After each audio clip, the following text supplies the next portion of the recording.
Assalamualaikum warahmatullahi ta'ala wabarakatuh. Apa khabar murid-murid sekalian? Okey, baiklah, pada hari ini bersama lagi dengan Cikgu Nurul Hidayah binti Abu Bakar, dan Cikgu akan mengajar bagi mata pelajaran Pendidikan Islam tahun 1 untuk bidang Jawi dalam tajuk huruf digraf. Baiklah murid-murid, untuk permulaan, marilah kita sama-sama melihat apa itu digraf, iaitu pengertian huruf digraf tersebut. Huruf digraf ialah dua huruf konsonan yang digabungkan secara berturut-turut yang menghasilkan satu bunyi dalam perkataan.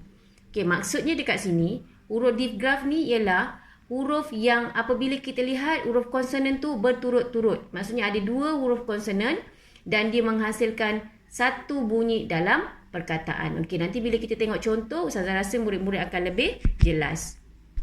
Okey, sekarang mari kita lihat huruf-huruf digraf. Terdapat 5 huruf-huruf digraf tersebut.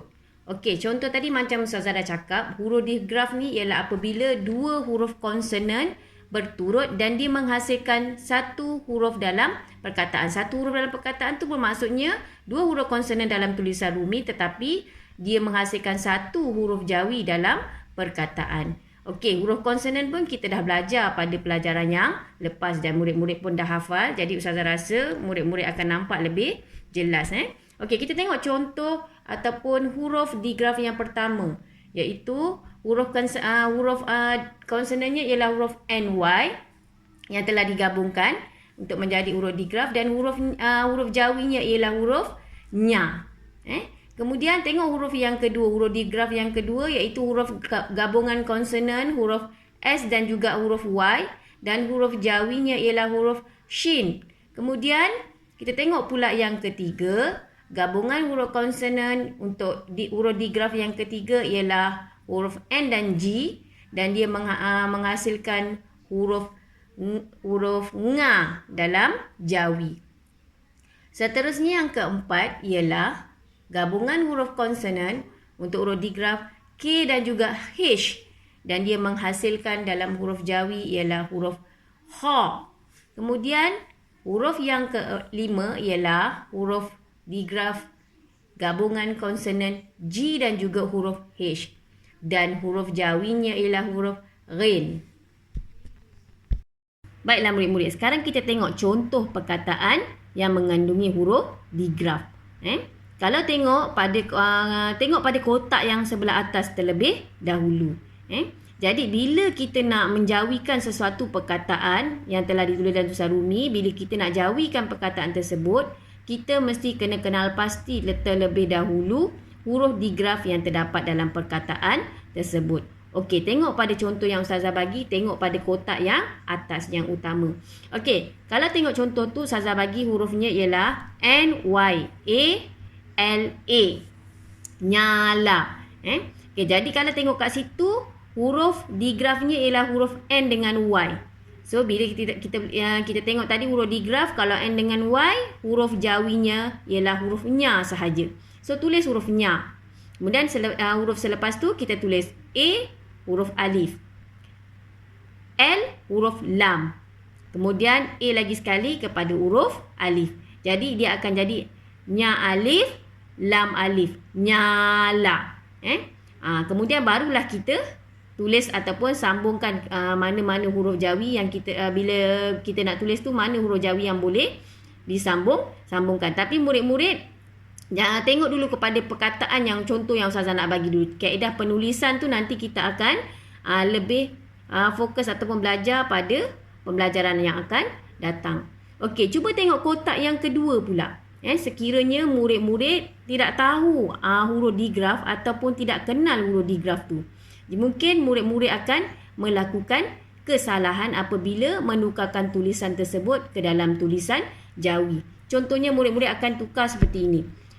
NYA LA. Jadi murid-murid akan tukar satu-satu. N kepada huruf nun, Y kepada huruf ya, kemudian A kepada huruf alif, dan kemudian huruf huruf L kepada huruf lam.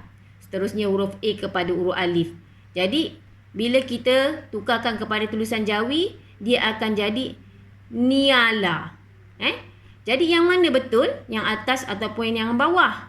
Mestilah yang atas. Sebab tu kalau tengok kotak yang atas tu, ustazah warnakan huruf N dengan Y tu dengan warna merah. Bermaksud bila kita nak jawikan sesuatu perkataan, kita kena kenal pasti terlebih dahulu huruf digraf yang ada di dalam perkataan tersebut. Jadi lebih jelas. Okey, seterusnya kita tengok contoh huruf digraf yang seterusnya. Okey, contoh perkataan yang diberi ialah SYAWAL, Syawal. So, kalau tengok kat situ, huruf digrafnya ialah huruf S dan juga huruf Y. So, bila tadi kita dah belajar kalau S dengan huruf Y tu, huruf jawinya ialah huruf Shin. So, kita akan eja Shin, Waw, Alif, Lam. Syawal. Kemudian barulah kita tulis dengan kaedah menyambung tulisan jawi tersebut pada huruf jawi yang boleh sambungkan. Okey, contoh yang ketiga ialah BUNGA, bunga. Okey, bunga. Jadi dalam perkataan bunga ni ada huruf digraf iaitu huruf N dengan G. Huruf N dengan huruf G. Jadi kita tukarkan dulu perkataan ataupun huruf tersebut satu persatu. Okey. Huruf N dengan G tu kita letak dulu huruf nga.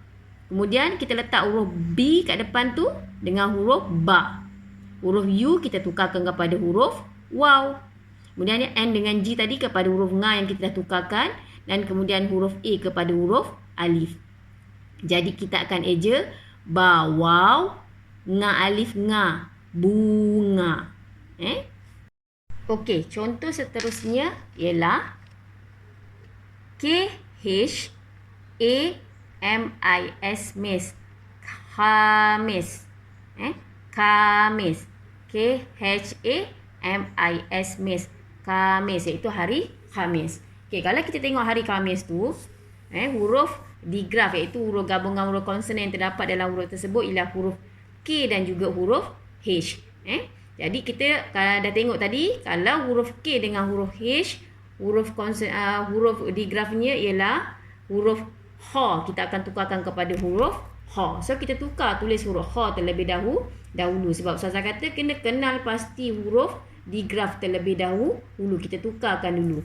So kita tulis dulu huruf H, kemudian kita tukarkan kepada huruf mim, ya dan juga huruf sin. Jadi ejaan dia akan jadi khamis.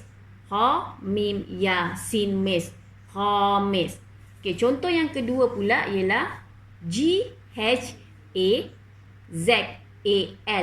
Ghazal. Ghazal. GHAZAL. Ghazal.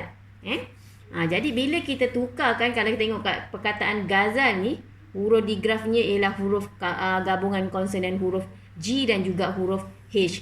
Dan bila ditukarkan dalam tulisan jawi, hurufnya ialah huruf Ghin. Jadi kita akan tukarkan huruf G dengan huruf H terlebih dahulu kepada huruf Ghin. Tulis huruf Ghin, kemudian huruf Z kepada huruf Zai, kemudian huruf A kepada huruf alif, dan kemudian huruf L kepada huruf lam. Jadi kita akan eja Ghin, Zal, alif, lam. Ghazal. Ataupun sebutan dia Ghazal. Okey, jadi itu contoh-contoh perkataan yang mengandungi huruf digraf. Okey, baiklah murid-murid. Sekian sahaja pembelajaran kita pada minggu ini. Ustazah harap murid-murid dapat memahami ataupun mengenal pasti perkataan-perkataan yang mengandungi huruf digraf. Apa yang dimaksudkan dengan huruf digraf tersebut. Dan murid-murid dapat menghafal huruf-huruf digraf, iaitu ada 5 huruf digraf yang apabila kita tukarkan kepada tulisan jawi, dia menjadi satu huruf sahaja. Cikgu sudahi dengan wabillahi taufiq wal hidayah. Assalamualaikum warahmatullahi wabarakatuh.